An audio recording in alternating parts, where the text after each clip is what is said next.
It's 5 a.m. Ain't nobody see the work that I'm putting in. Something deep inside a thirst. I can feel it in my skin. Look around me, it's a curse. Think I'm losing all my friends. And overnight success, what they call it in the Where did you go? We used to be kids, now I feel so grown. I miss being free to be me, not alone. I used to have friends, but we don't talk anymore. I guess that's on me, I got busy. I used to drink soda, now I switched to whiskey. I didn't want time to pass, but time is fast. I just wish you were more than memories.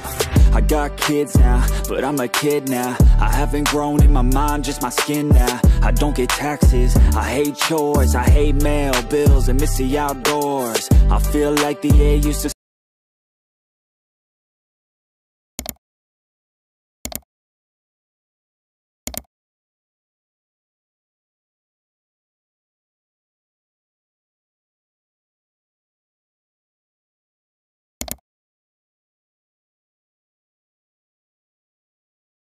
So ayun mga besto, nandito tayo ngayon sa may New Store Pulilan. Pero makikita nyo to sa branch ng Skygo Baliwag. Pero marami ng buyer nito at marami na talagang kukuha, no? Ngayon pa nga lang meron na silang 4 na buyer para dito. Pero sa isa meron ng sure. Pero ayan, sa lahat ng mga gustong kumuha nito, pwede nyo akong kontakan sa akin Facebook page na iMarkMoto 2.0 para at least ma-assist ko kayo at makapagpa-reserve tayo ng ganitong motorcycle. So, ayan, ikutan natin saglit dahil nga medyo masikip dito. Ayun na naman, nandito tayo ngayon, naka-display ngayon yung Skygo booth, no? Dito sa may New Star Pulilan, okay? So, bagong bukas lang to. And ayan, ikutan natin para at least malaman natin ano nga ba ang meron dito sa motorcycle na to. Let's go!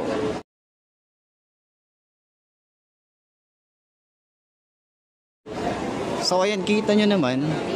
Kita nyo to? Napakaganda ng itsura ng kanyang headlight. Meron tayong LED. Okay, may daytime running light din tayo rito. Tapos glossy finish. Napakaganda ng paint job na ito.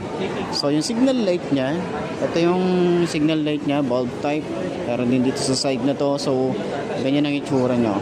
So ayun na nga, isa sa mga magagandang classic bike na nakita ko ngayong 2025, isa si Rusi Classic 250i.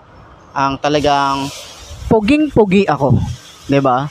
Ang pogi din ito 250cc, tapos yung presyo niya abot kaya para sa 250cc na motorcycle. So, kita niyo naman 'yan. Headlight pa lang panalo na. So, meron tayo rito parang Spider-Man looks yung datingan niya. So, LED na rin 'yan. Yung ating signal light, LED na rin, flexible. Naka-inverted forks tayo rito. Meron tayong metal na front fender, tapos may mga ganyan siyang design, no? 'Di ba? Kaya nagpagwapo rin dito eh. So, may reflector, side by side naman 'yan. Naka-dual disc brake din tayo rito. Napakalaki din ng disc. Naka-dual pad caliper din tayo. Ganon din sa kabila. Naka-mugs din tayo rito. So, tubeless na rin 'to. And ang size dito ay 110/90/17. Yuanqing din yung kanyang brand. Tsaka ang kagandahan din dito sa kanyang tires, pang on and off road na siya. Ang ganda ng handlebar. Napakataas ng handlebar, parang Harley Davidson yung kanyang datingan. So, mga telescopic fork din tayo rito, matte finish. Ang ganda rin yung kanyang fender, mahaba. Ang ganda ng paint job. Tapos naka single disc brake, naka dual pad caliper. Ang ganda rin ng kanyang mugs. Ayan, kita nyo naman yung mugs nyan. Timsan din yung kanyang tires. Ayan. So sa Timsan, alam ko na yan, subukan na yan. Ang tagal maupod ng ganitong tires. Okay, ang size naman ito ay 130/90/16. Tubeless na rin ang tires na ito. So ang ganda ng itsura ng tires. Ayan, ganyan ang itsura niya. Pati yung ating mugs dito. Ayan. So naka-radiator na rin to. Meron na rin tayong cover dito. Kagandahan kasi dito, yung cover niya, ayan, naka-built-in na. So, naka-radiator din tayo rito. Easy access din siya. So, ayan ang itsura natin. And meron tayo rito, FI na nga rin pala ang isang to. Nakalagay dito, LGC FI fuel injection. Ayan. So, yung kanyang yung kanyang rear brake pedal. Ito yung itsura niya, para talaga tayong naka Harley Davidson dito. Ito yung pinaka foot pegs niya rito. Tapos combination siya ng rubber and metal sa ilalim. Ayan. Astig, 'di ba? Syempre dito naman sa kanyang radiator, maliit lang naman to kasi oil cooled lang ang isang to. Pero mali naman natin, meron din silang radiator na pang liquid cooled talaga, 'di ba? Tapos yung makina natin dito, ang laki din talaga nito. So, mga upgrade na pwede nating idagdag dito. Siguro malay naman natin, maglabas din sila ng ABS neto, mga safety features na pwedeng ilagay sa motor na to. Comment naman kayo dyan sa baba kung ano yung mga gusto nyong idagdag ni Rusi para dito. 'Di ba? Kasi ang dami nating ginugusto eh. Parang kulang pa sa atin yung mga nilalabas ni Rusi. Kaya, ayun. Yun lang naman yung ating suggestion. So, yan. Sa kanyang emblem na Rusi, meron tayong premium dito, and then yung kanyang gas tank, malaki talaga. May decals lang tayo dito na paikot. And yung ating classic 250i na emblem din dito. Ang ganda rin no? Tapos meron siya ritong secret na lagayan. Ito ay para sa mga basic tools natin or papeles, pwede natin ilagay dyan.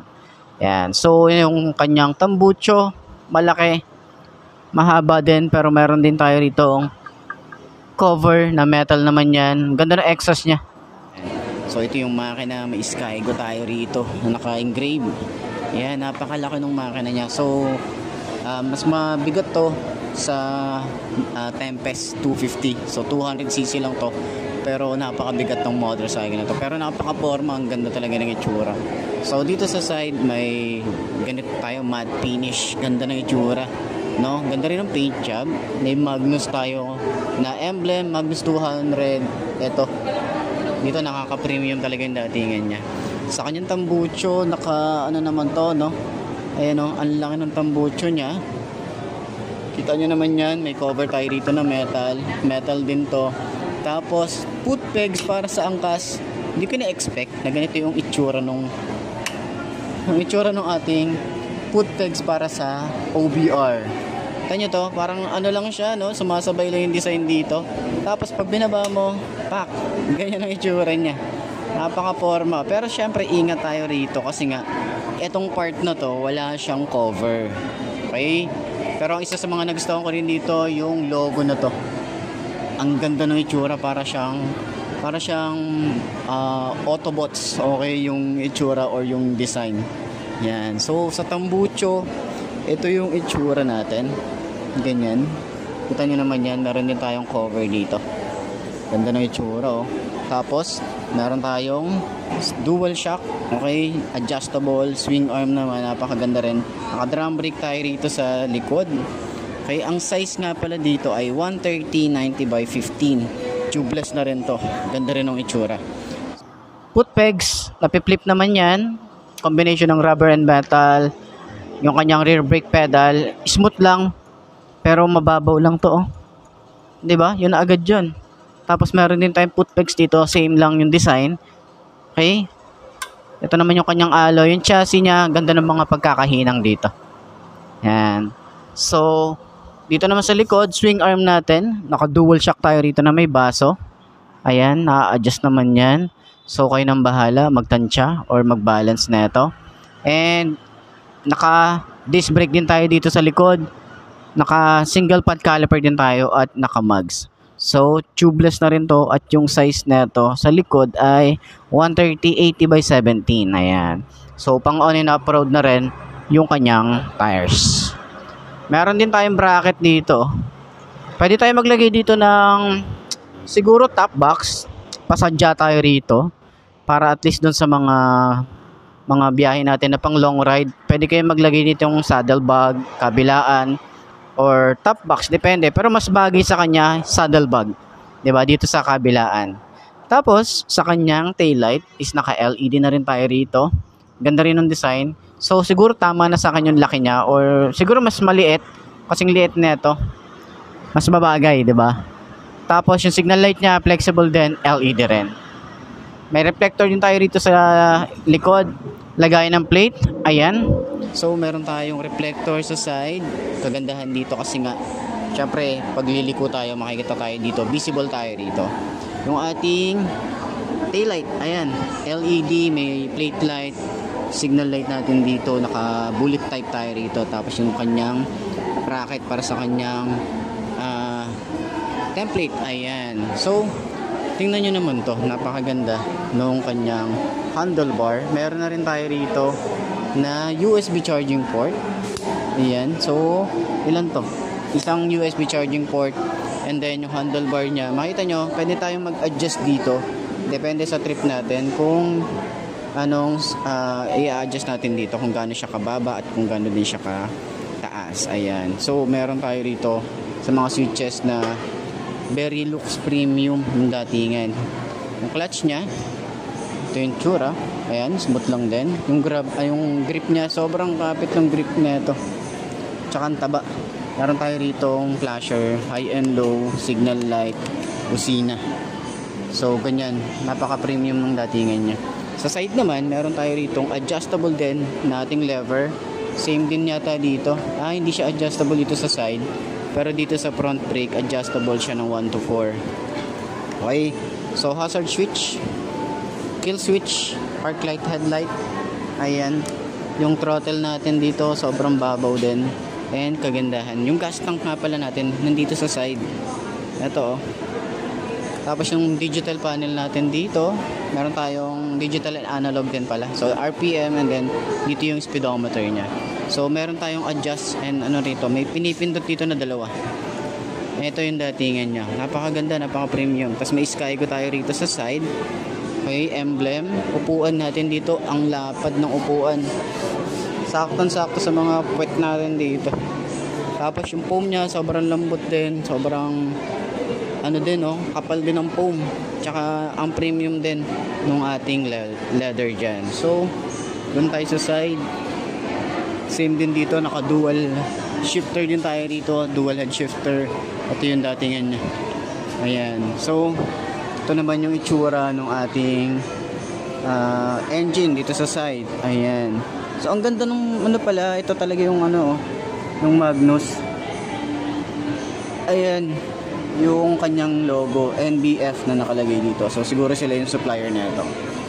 Ayan, so meron din tayo ritong chain cover, yung ating sprocket, napakalaki din ng sprocket natin dito. So ganyan ang itsura nya. Okay, dun sa lahat ng mga gustong kumuha ng ganitong motorcycle, pwede nyo akong kontakin sa aking Facebook page para at least ma-assist ko kayo. Tapos sa upuan, eto macho yung upuan na ito. Hindi lang natin pinapakita, pero ganyan siya.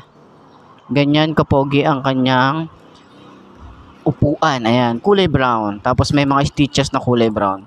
Talagang tahi yan. Okay, so yung lambot is hindi siya yung sobrang lambot, di rin siya yung sobrang tigas. Nasa gitna lang din siya. Saktuhan lang. Okay, meron din tayo ritong chain cover.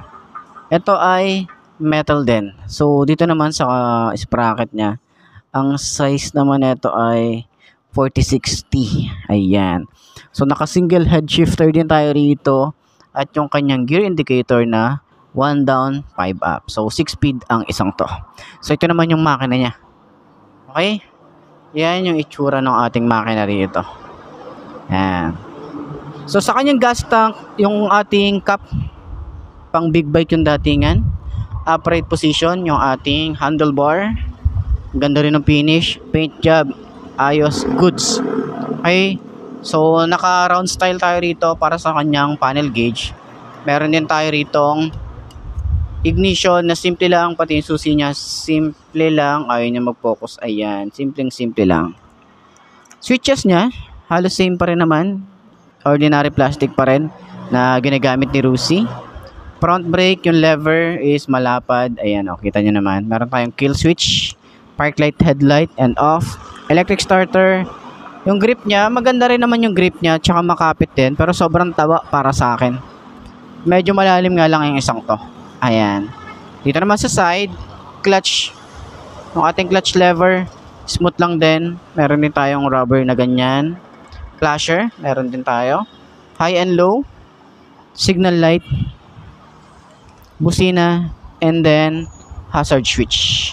So, sana dito ang additional na i-update para dito is lagyan nila ng USB charging port. So sana yun yung mga update para dito sa may mga naiisip ko lang, you know. So sana dito meron siyang USB charging port. So meron tayong mga classic bike na merong ganon. So yun. Pero may nabibili naman sa aftermarket, check nyo na lang din. Pero yun yung mga naisip natin na additional dito. So sana maglabas yung si Rusi ng mga ABS na to, or baka 'di ba mas malaki pang CC or mas maliit na CC, mga 150cc siguro na ganitong classic bike, para at least merong option yung mga gusto ng ganito din pero ayaw nila ng masyadong malaki yung CC, 'di ba? So, tingin nyo. So ayun, sakyan na natin ang isang to para malaman natin kung abot ba ng 5.2 na kagaya ko. Ay siyan. Where did you go? We used to be kids, now I feel so grown. I miss being free to be me, not alone. I used to have friends, but we don't talk anymore. I guess that's on me, I got busy. I used to drink soda, now I switched to whiskey. I didn't want time to pass, but time is fast. I just wish you were more than memories.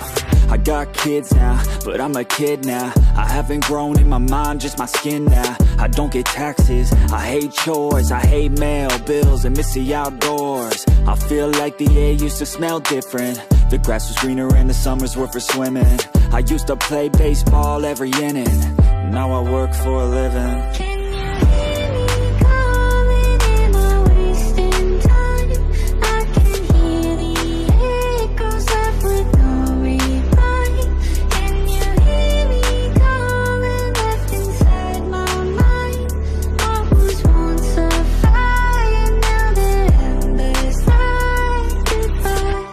Watch more podcasts and hear less music. My brain feels different and I don't want to lose it. I try to stay healthy but I'm tired all the time, cause there's too much on my mind. Got into meditation, just try to be more patient. Find a passion, a purpose, a reason to keep chasing all the dreams that I had when I was a little kid. Whatever happened to those dreams, man, there's something that I miss. Maybe I should do this, I always love music. Maybe I could find a way to make these dreams lucid. I really want to try, cause I might have a chance before I die to see the world with a soulmate by my side. Yeah, that would be the life, not a fucking 9 to 5. I wanna feel alive for a minute at a time. Let the kid out that's been stuck, captive on the inside, who had dreams, big things were gonna come from his life. Can you